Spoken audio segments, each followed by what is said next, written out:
नमस्कार, मैं कीर्ति और मैं आप सभी का स्वागत करती हूँ आपके अपने चैनल भिवानी हलचल पर। तो आइए नजर डालते हैं आज की मुख्य खबरों पर। हिंदुओं में नवरात्रि का बहुत बड़ा धार्मिक महत्व है। नवरात्रि के दौरान स्थानीय हालुआस गेट स्थित सिद्धपीठ बाबा जहरगिरी आश्रम में 9 दिवसीय अखंड शतचंडी यज्ञ का आयोजन किया जा रहा है। यज्ञ में अंतर्राष्ट्रीय श्री महंत जूना अखाड़ा डॉक्टर अशोक गिरी महाराज के साथ काशी से पहुंचे विद्वान पंडितों व यजमानों द्वारा प्रत्येक दिन 1 लाख आहुति डाली जा रही है, जिसकी पूर्णाहुति 23 अक्टूबर को होगी। वहीं इस अवसर पर डॉक्टर अशोक गिरी महाराज ने तीसरी नवरात्रि पर मां चंद्रघंटा की पूजा के महत्व को भी बताया। श्री महंत डॉक्टर अशोक गिरी महाराज ने बताया कि अखंड शतचंडी यज्ञ बहुत ही प्रभावशाली और शक्तिशाली यज्ञ है। उन्होंने बताया कि इस यज्ञ का आयोजन पौराणिक काल में ऋषि मुनि, देवतागण और राक्षस सभी अपार शक्ति की प्राप्ति के लिए हमेशा किया करते थे।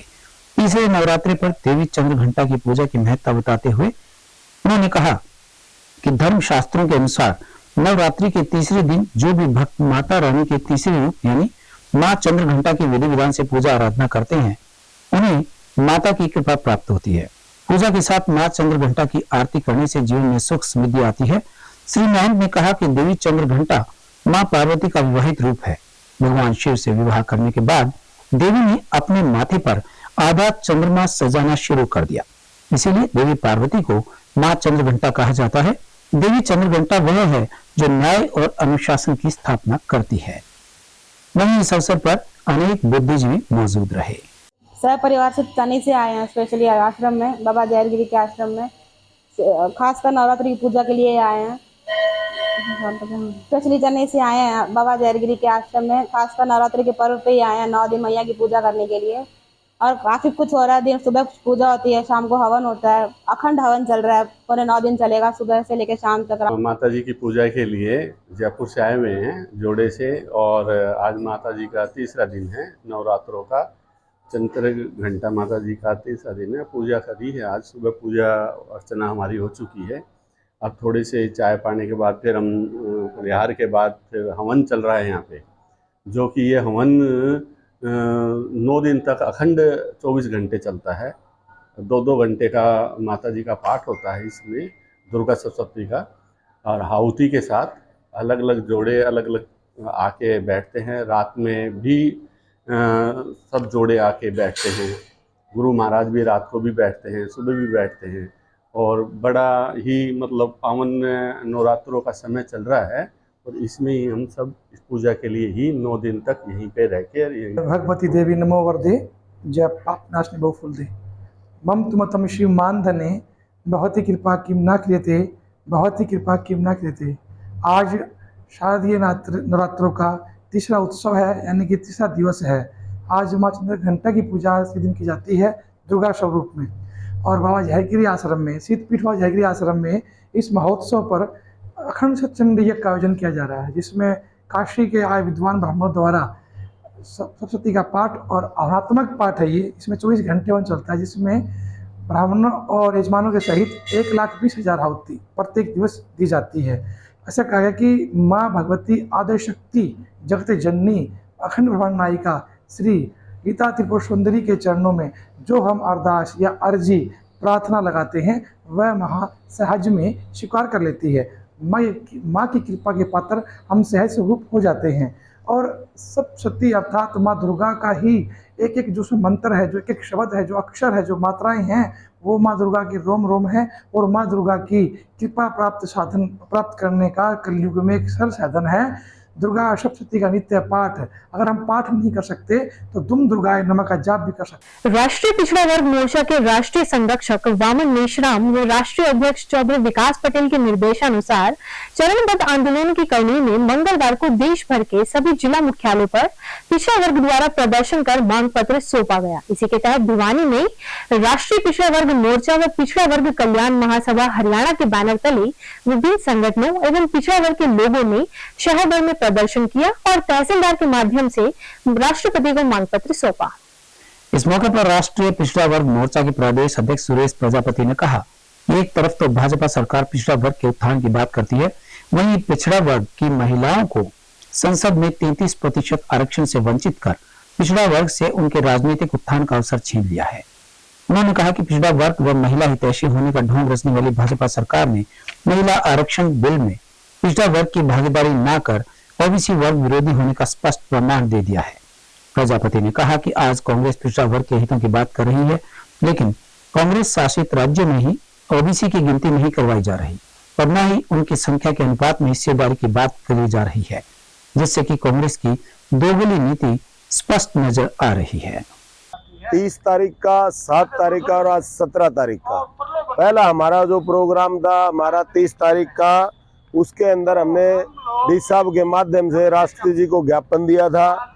दूसरा प्रोग्राम हमारा धरना प्रदर्शन था और आज हमारा ये तीसरे चरण का 17 तारीख को ये जो प्रोग्राम है ये आज हम ये करने जा रहे हैं। इसमें हमारा रोड शो होगा ये, और इसके अंदर हमारी मांग है कि मोदी जी ने जो 33% महिलाओं को आरक्षण दिया है, हम ये कहते हैं भी चाहिए आप 50% दे दो, हमें कोई दिक्कत नहीं है, क्योंकि हम महिलाएं भी हमारी ही तो हैं, कोई हमारी माता है, कोई बहन है, कोई बीवी, ये सभी की है, तो आरक्षण दो। लेकिन हम ये चाहते हैं कि भाई क्या आज तक ओबीसी समाज को आदमियों को ही आरक्षण नहीं मिला राजनीति में या किसी भी चीज में, तो आज हम ये चाहते हैं कि जो महिलाओं को आरक्षण दे रहे हैं हम इसका विरोध करते हैं। भी जो महिलाओं को आरक्षण देना, तो हमारी जो महिलाएं हैं ओबीसी की, इनको सेपरेट हमें अलग से चाहिए। भी जैसे एससी का रिजर्वेशन है राजनीति में, इसी तरह हम ये चाहते हैं कि महिलाओं का जो आरक्षण है इसमें जो ओबीसी की जितनी गिनती है उसकी गिनती के अनुसार जो हमारा हिस्सा बनता है हमारे को अलग से दिया जाए। नहीं तो जो दबंग लोग हैं उन लोगों के मुकाबले हमारी महिलाएं कहीं से भी जीत नहीं पाएंगी। तो इसीलिए हम ये प्रदर्शन करने जा रहे हैं। विनोद कुमार, पार्षद वार्ड नंबर 25 भिवानी से। हम यहाँ इकट्ठे हुए हैं, पहले भी हमने 2 बार प्रदर्शन करे हैं।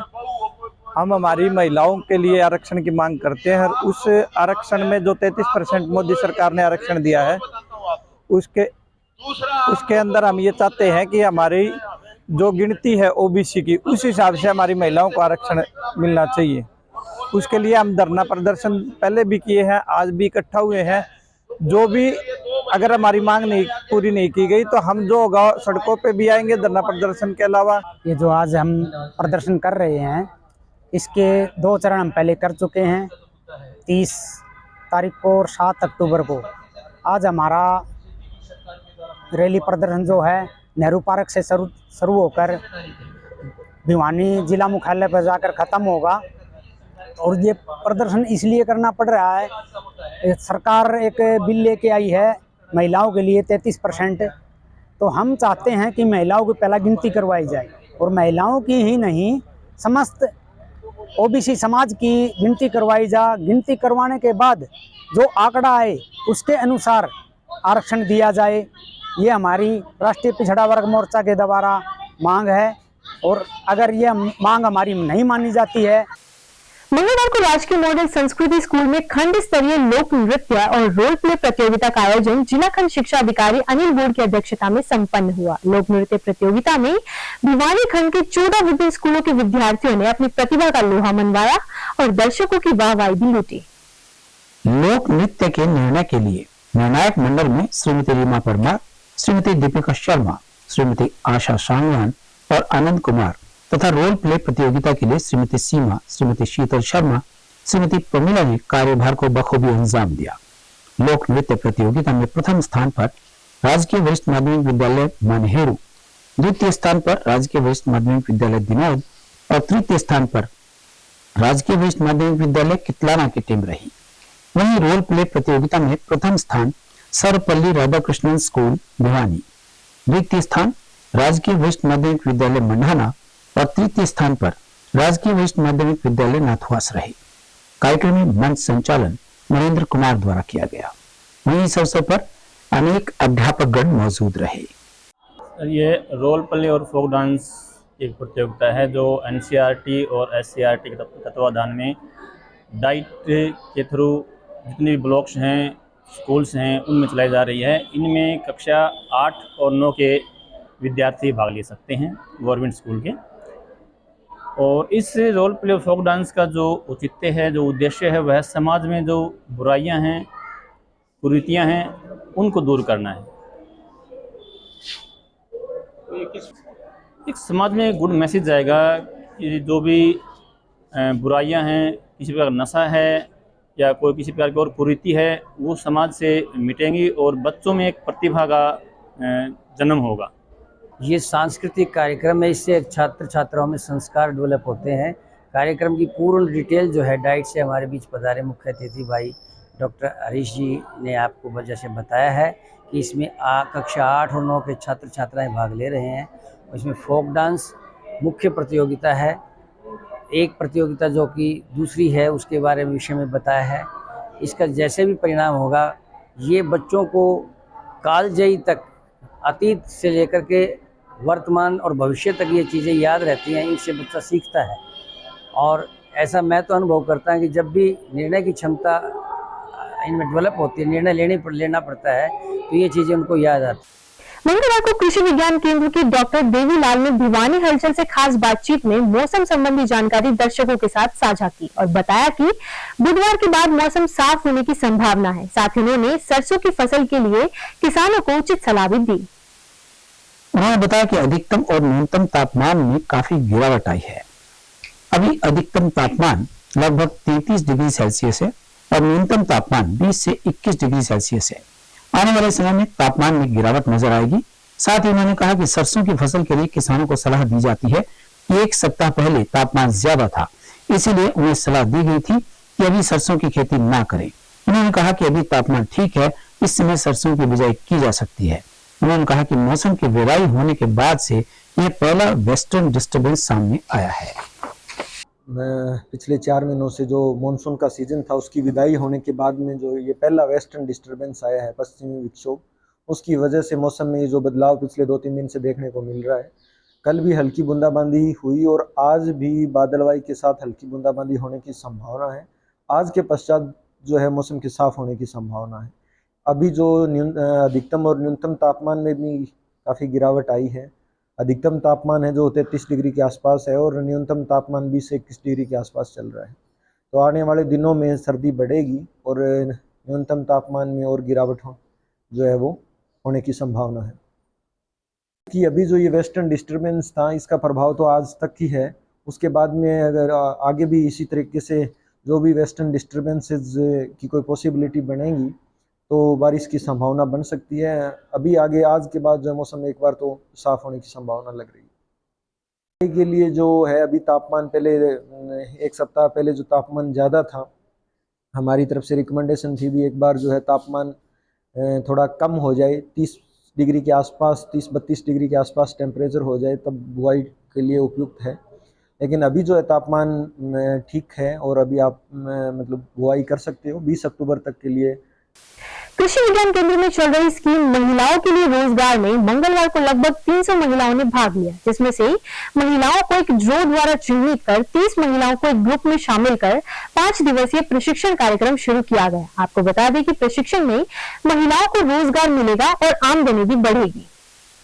कृषि विज्ञान केंद्र भिवानी में अनेक तरह की स्कीम्स चल रही है, जिनमें महिलाओं के लिए रोजगार के लिए ट्रेनिंग दी जा रही है। इस बारे में डॉक्टर योगिता ने बताया कि महिलाओं को अलग अलग तरीके से काम सिखाया जा रहा है, जिसमें सिलाई, कढ़ाई, बिस्किट बनाना, अचार डालना इत्यादि। इनके साथ साथ इन्हें मास्टर ट्रेनर से स्पेशल ट्रेनिंग भी दिलवाई जा रही है। अलग अलग कार्यों के लिए इन्हें कृषि विज्ञान केंद्र की तरफ से सिलाई मशीन और जो भी सामान की जरूरत पड़ती है वह इन्हें दिया जाता है। साथ ही इन लोगों को अपने कार्य करने के लिए सर्टिफिकेट भी प्रदान किया जाता है, जो कि आने वाले समय में बैंक लोन के लिए ये अपना कार्य शुरू कर सकते हैं। उन्होंने बताया कि यह ट्रेनिंग 5 दिन की है। इससे वे अपने घर बैठकर भी कार्य कर सकती हैं, वे अपनी आय का साधन बढ़ा सकती हैं और अपने पैरों पे खड़ा होकर स्वावलंबी बन सकती है। यह ट्रेनिंग हर वर्ष चलाई जाती है। ट्रेनिंग अनुसूचित जनजाति के लिए होती है और लोगों को इसका पूरा फायदा मिलता है। नमस्कार किसान भाइयों और बहनों, कृषि विज्ञान केंद्र से मैं डॉक्टर योगिता। आज जो बाहर महिलाएं इकट्ठी हुई है, हमारी कृषि विज्ञान केंद्र की कई स्कीमें चलती हैं जो SC/ST महिलाओं के लिए चलाई जाती है, ताकि उनका स्किल डेवलपमेंट किया जा सके। साथ ही उन्हें रोजगार के, जैसे कहते हैं ना कि स्वयं रोजगार के भी आय मिल सके उनसे, तो इस तरह की ट्रेनिंग कराई जाती है स्किल डेवलपमेंट के तहत, जैसे कटिंग एंड टेलरिंग की हो गई, सिलाई कढ़ाई की हो गई, बेकरी प्रोडक्ट की होगी। इस तरह महिलाओं को प्रोत्साहन देने के लिए काफ़ी सारी ट्रेनिंग कराई जाती है, जिसमें हम बहुत सारे मास्टर ट्रेनर दूसरी जगह से बुलाते हैं, ताकि वो पूरा ही एक पैकेज है, 5 दिन की ट्रेनिंग का ये एक पैकेज है, जिसमें हर तरह की चीज़ें बनानी सिखाई जाएंगी। जैसे महिलाएं घर बैठ के भी अपना स्वरोजगार शुरू कर सकती है, आय का साधन बना सकती है अपने, तो अपने पैरों पे खड़े हो। इस तरह की ट्रेनिंग कृषि विज्ञान केंद्र में हर साल चलाई जाती है। 5 दिन की ट्रेनिंग होती है अनुसूचित जनजाति के लिए। हाँ, इस ट्रेनिंग के माध्यम से जैसे कृषि विज्ञान केंद्र से ये ट्रेनिंग करके जाएंगी महिलाएं, तो इनको एक 5 दिन का सर्टिफिकेट जारी किया जाता है कि आपने 5 दिन यहाँ से ट्रेनिंग लिए। तो उसके बाद ये अपना छोटा मोटा बैंक से, थोड़ी सी मेहनत ज़रूर लगती है, बैंक से अपना लोन भी ले सकती है, और साथ ही इनको रोजगार शुरू करने के लिए आर्थिक सहायता के रूप में हम इनको, जैसे सिलाई की ट्रेनिंग में सिलाई मशीन देते हैं, बेकरी की ट्रेनिंग में ओवन वगैरह इस तरह के सामान देते हैं, कि ताकि इनकी शुरुआत करने में कोई दिक्कत ना आए। इस तरह की आर्थिक सहायता महिलाओं को प्रोवाइड करते हैं। एक ट्रेनिंग का बैच होता है, इसमें 30 महिलाएं चुनी जाती है, इसलिए इसमें पारदर्शिता बनाए रखने के लिए हम लोग जैसे ट्रेनिंग में महिलाएं नाम लिखवा के जा रही, तो काफ़ी सारी महिलाएं जैसे स्थानीय राजकीय मॉडल संस्कृति स्कूल में एक भव्य सम्मान और अलंकरण समारोह का आयोजन किया गया। इस दौरान जिला शिक्षा अधिकारी नरेश मेहता ने बीते दिनों राष्ट्रपति भवन नई दिल्ली में आयोजित कार्यक्रम के दौरान राष्ट्रपति द्वारा बैच लगाकर सम्मानित किए गए हरियाणा राज्य Bharat scouts guide Chandrashekhar Azad open group के leader Sagar, assistant group leader Amit Kumar, Mahavir Jain senior secondary school की उप प्राचार्य व गाइड कैप्टन पुष्पा देवी सहित अन्य लोगों को प्रशस्ति पत्र देकर सम्मानित किया और उन लोगों की कार्य की सराहना भी की।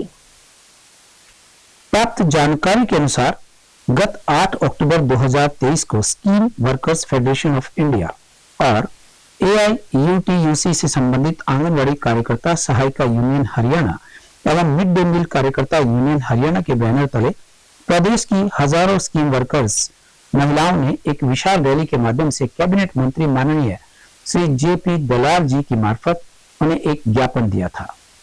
उन्होंने मांग की है कि ज्ञापन में वर्णित मांगों के समाधान के लिए तुरंत कदम उठाए जाएं और उनकी मांगों की समस्या को पूरा किया जाए। उन्होंने कहा कि यूनियन से उनकी बातचीत करने का समय भी उन्हें शीघ्र ही दिलवाया जाए। तो राजकीय मॉडल संस्कृति सीनियर सेकेंडरी स्कूल में आज इन बच्चों को सम्मानित किया गया और ये बड़े गर्व की बात है कि हमारे DOC और हमारे सोन शास्त्री जी और Rakesh ji Haryana wood badge winner, madam Kavita Gangar ji, इन सबका सहयोग से जो है आज ये शानदार प्रोग्राम रहा और इन बच्चों के लिए ये प्रेरणा रहेगी कि और बच्चे भी इससे प्रेरित होंगे कि वो भी समाज सेवा से जुड़ने के लिए स्काउट से जुड़े। मंगलवार को स्थानीय लघु सचिवालय में प्रदेश की हजारों स्कीम वर्कर महिलाओं व आंगनबाड़ी कार्यकर्ताओं ने प्रदर्शन किया और एक विशाल रैली के माध्यम से कैबिनेट मंत्री माननीय श्री JP दलाल की मार्फत सौंपे गए ज्ञापन पर जल्द से जल्द उचित कदम उठाने की बात भी कही। हड़ताली कर्मियों को संबोधित करते हुए ग्रामीण सफाई कर्मचारी यूनियन हरियाणा C2 ब्लॉक प्रधान ने बताया कि हरियाणा सरकार ग्रामीण सफाई कर्मचारियों से बेगार करवा रही है। 17 साल से स्थायी काम पर अस्थायी सफाई कर्मचारी रखकर काम लिया जा रहा है और उन्हें पूरा वेतन भी नहीं दिया जा रहा। उन्होंने कहा कि 2014 के चुनावी घोषणा पत्र में 15,000 वेतन देने का वायदा करने वाली भाजपा सरकार ने वेतन में भारी गैर बराबरी पैदा करके सफाई कर्मचारी विरोधी होने का सबूत दिया है। यूनियन नेताओं ने कहा कि पिछले 8 दिन से हरियाणा के 22 जिलों के 11,000 ग्रामीण सफाई कर्मचारी हड़ताल पर हैं, लेकिन सरकार अपनी हर धर्मिता पर उतरी हुई है। यूनियन नेताओं ने कहा कि सरकार समस्याओं का समाधान करे, अन्यथा 23 अक्टूबर तक हरियाणा के 11,000 ग्रामीण सफाई कर्मचारी हड़ताल पर रहते हुए अपने आंदोलन को तेज करने पर मजबूर होंगे, जिसकी जिम्मेवारी खुद सरकार की होगी। मेरा नाम राजबाला है जी, मैं मिड डे मील की प्रधान हूँ, राज्य प्रधान हूँ और हमारी मिड डे मील की बहनें ये बहुत दुखी हो रही हैं और ये हमारा 8 तारीख को हमें सारी स्कीम वर्करों ने अपनी रैली निकाली थी और कृषि मंत्री का हमें ये ज्ञापन दे के आए थे और ये हमारी मांग नहीं सुन रहे। आज हमें काला दिवस मनाया है और ये DC का नाम ज्ञापन, ये मुख्यमंत्री का नाम ज्ञापन सौंपे रहे हैं और हमारी ये मांग है नहीं है जितनी पूरी कर दो ना, हमारे टाइम पर तनख्वाह मिलती है और हमारे पर काम ज्यादा लिया जा है, तनख्वाह कम दी जा है। 6 महीने जो हमारे बालका का गुजारा नहीं चलता, हम कैसे बालका ने पढ़ावा और कैसे लिखावा, कैसे फीस जमा करवावा इनकी। हमें इतने काम इतने ज्यादा करवावे हैं, तनख्वाह कम देवे हैं इतनी ना। हमें ड्रेस के 600 रुपए थे, हमारे 2000 रुपये होने चाहिए और हमारी तनख्वाह भी 26,000 होनी चाहिए। हमें भी डीसी रेट मिलना चाहिए। ये हमें पक्का कर्मचारी करना चाहिए। हमें हमारी ये मांग से आज हम यहाँ डीसी साहब को ज्ञापन सौंपने के लिए आए हैं। ज्ञापन सौंपा है और हम मुख्यमंत्री का नाम भेजा है और हमारी इसमें मांग है। हमने 8 तारीख को भिवानी ओंकार रैली का किया था और उसमें हमारी मांगे थी, तीनों स्कीम वर्कर उसमें शामिल थी। जेपी दलाल को हमने ज्ञापन सौंपा था, उसमें मुख्य हमारी मांगे थी तीनों scheme worker, anganwadi, mid day meal, ASHA worker, इनको 26,000 रुपये न्यूनतम वेतन मिलना चाहिए। हरियाणा में चल रही ग्रामीण सफाई कर्मियों की हड़ताल मंगलवार को 8वें दिन भी जारी रही और सरकार द्वारा ग्रामीण सफाई कर्मचारियों की मांगों के समाधान की पहल न करने से खफा कर्मचारियों ने हड़ताल को 30 अक्टूबर तक बढ़ाने का ऐलान कर दिया है। वहीं मंगलवार को प्रदेश भर के ग्रामीण सफाई कर्मचारियों ने जिला स्तर पर प्रदर्शन करते हुए अपनी मांगों का ज्ञापन सौंपा। प्राप्त जानकारी के अनुसार प्रदीप पुत्र गजे सिंह गांव गुजरानी निवासी होमगार्ड का जवान था, जो अपनी ड्यूटी करके वापस अपने गांव गुजरानी जा रहा था। रास्ते में गांव के निकट ही एक अज्ञात वाहन ने प्रदीप की मोटरसाइकिल को टक्कर मार दी, जिससे मोटरसाइकिल पर सवार प्रदीप गिर पड़ा और उसकी मौके पर ही मौत हो गई। इस मामले में परिजनों ने सरकार से मांग की है कि मृतक प्रदीप के बच्चों की आर्थिक मदद की जाए। वहीं पुलिस ने परिजनों के बयान के आधार पर मुकदमा दर्ज कर शव को पोस्टमार्टम करवाकर शव परिजनों को सौंप दिया। मेरा नाम मास्टर शिव कुमार जोगी है। मैं पूर्व पार्षद वार्ड नंबर 19 से हूँ और जिला भिवानी का प्रधान हूँ। और जैसा कि आप लोगों ने देखा होगा कि जो महिला का आरक्षण है उसमें 33% है, हमें 50% सरकार देते तो कोई ऐतराज नहीं है, लेकिन हमारे पिछड़े वर्ग का जितनी हमारी जनसंख्या है उतना हमारा आरक्षण मिलना चाहिए। आज हमारा जो धरने का जो मेन विषय है कि हमने अपना जो मांग पत्र है, आज हमने घनश्याम सराफ जी को ज्ञान पत्र सौंपा है और आज हमारी जो मुख्य मांगे हैं जिसके विषय हम यहाँ धरना करने के लिए बैठे हैं और यहाँ हमने अपना जो आंदोलन है उसको 23 तक किया है। और यही है कि मुख्य मांगे हैं जो कर्मचारी मांग रहे हैं कि हमारा जो हक है वो हमें दिया जाए। इसमें जो कर्मचारियों का जो न्यूनतम वेतन है वो बहुत ही कम दिया जा रहा है। शहर के बजाय शहर को कुछ दिया जा रहा है और हमें कुछ दिया जा रहा है, तो उसमें असमानता ना करे सरकार। तो इसमें एक समानता का अधिकार मांगते हैं कि एक समान काम समान वेतन इनको दिया जाए और समय पर इनको जो चीजें हैं इनका उपकरण उपलब्ध कराए जाएं, धुलाई भत्ता इनको दिया जाए। वर्दी भत्ता में बढ़ोतरी के लिए हम मांग करते हैं कि यहाँ तक इनको 8,000 रुपये वर्दी भत्ता दिया जाए और जूतों की जोड़ियां हैं जो वो भी दी जाएं। और इसमें समान काम समान वेतन के लिए हमारी लड़ाई है और हम इसी के लिए यहाँ पर एकत्रित हुए हैं कि जो शहरी निकाय में है वो हमारा भी हो। CITU का उपाध्यक्ष हूँ, दलित अधिकार मंच का जिला का संयोजक। आज जो ये प्रदर्शन करके हम भिवानी के विधायक घनश्याम सराफ को मांग पत्र दे रहे हैं। सरकार, हरियाणा सरकार का मुखिया, देश के प्रधानमंत्री श्री नरेंद्र मोदी जी, वो तो सफाई कर्मचारियों के पैर धोते हैं, उसकी सस्ती लोकप्रियता प्राप्त करते हैं, लेकिन जो सफाई कर्मचारी है वो समान काम समान वेतन के लिए भटक रहे हैं, जो कि दलित बैकग्राउंड से है और इनको ना समान काम समान वेतन दिया जा रहा है। सरकार अपने वोट बैंक के खातिर इनको ये कह रही है आगामी वाल्मीकि जयंती पर तोहफा देंगे, वो देंगे। हमें कह रहे वाल्मीकि एक समाज का प्रसिद्ध संत हुए हैं, वो सही बात है, लेकिन जो कर्मचारी है उन्हें तो दिन प्रतिदिन अपने परिवार चलाने के लिए इनको कर्मचारी का दर्जा दे और कर्मचारी का दर्जा नहीं देते। जो हरियाणा सरकार ने 4 साल पहले जो न्यूनतम वेतन लागू किया था 26,000 वो दिया जाए। भिवानी के गांव गुजरानी के निकट एक अज्ञात वाहन ने एक मोटरसाइकिल को टक्कर मार दी, जिसमें मोटरसाइकिल पर सवार होमगार्ड के जवान की मौत हो गई। वहीं इस मामले में जांच अधिकारी सतीश कुमार ने बताया कि पुलिस ने परिजनों के बयान के आधार पर मुकदमा दर्ज कर शव का पोस्टमार्टम करवाकर शव परिजनों के हवाले कर दिया है। इस मौके पर विद्यालय प्राचार्य सविता घनवस ने हरियाणा राज्य Bharat scouts guide Chandrashekhar Azad open group के स्काउट्स और गाइड्स के कार्य की सराहना की और अन्य युवाओं को इनसे प्रेरणा लेकर आगे बढ़ने की अपील की। बता दें कि हरियाणा राज्य Bharat scouts guide Chandrashekhar Azad open group के लीडर सागर को हाल ही में हरियाणा के राज्यपाल द्वारा बेस्ट रोवर चुना गया और प्रशंसा पत्र दिया गया। इस मौके पर जिला शिक्षा अधिकारी नरेश मेहता ने कहा कि राष्ट्रपति व राज्यपाल से सम्मानित होना सिर्फ हरियाणा राज्य Bharat scouts guide Chandrashekhar Azad open group के सदस्यों के लिए नहीं बल्कि समस्त जिला वासियों के लिए गौरव की बात है। उन्होंने कहा कि इससे अन्य युवाओं को भी समाज सेवा के कार्यों का प्रोत्साहन मिलता है। इस मौके पर ग्रुप लीडर सागर ने कहा कि उनका उद्देश्य नशा मुक्ति अभियान, पर्यावरण रैली, जल बचाओ अभियान, मेरी माटी मेरा देश सहित अनेक सामाजिक जागरूकता अभियानों के माध्यम से आम जन को जागरूक कर निस्वार्थ भाव से समाज की सेवा करना रहेगा। मेरा नाम सुरेश तंवर है और ये मेरे चाचा जी का लड़का है प्रदीप, ठीक है। और ये होमगार्ड में है और ये ड्यूटी करके आ रहा था गांव की तरफ, तो अज्ञात वाहन ने टक्कर मार दी इसको और वो निकल गया टक्कर मार के।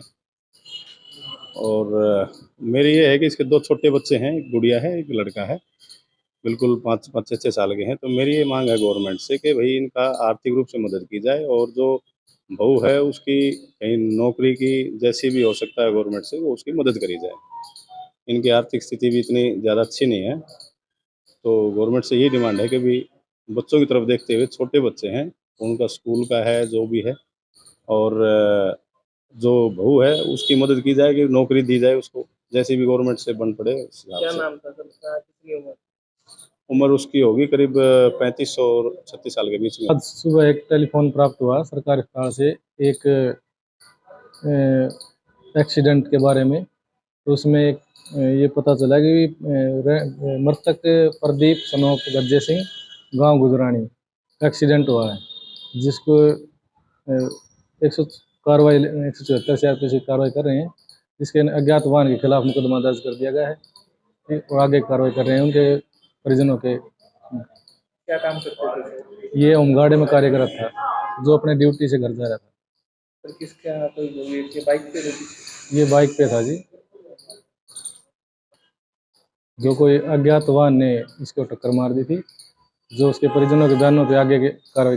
खबरों का सिलसिला ये जारी रहेगा। मुझे और भिवानी हलचल की टीम को दीजिए इजाजत और बने रहिए आपके अपने चैनल भिवानी हलचल के साथ।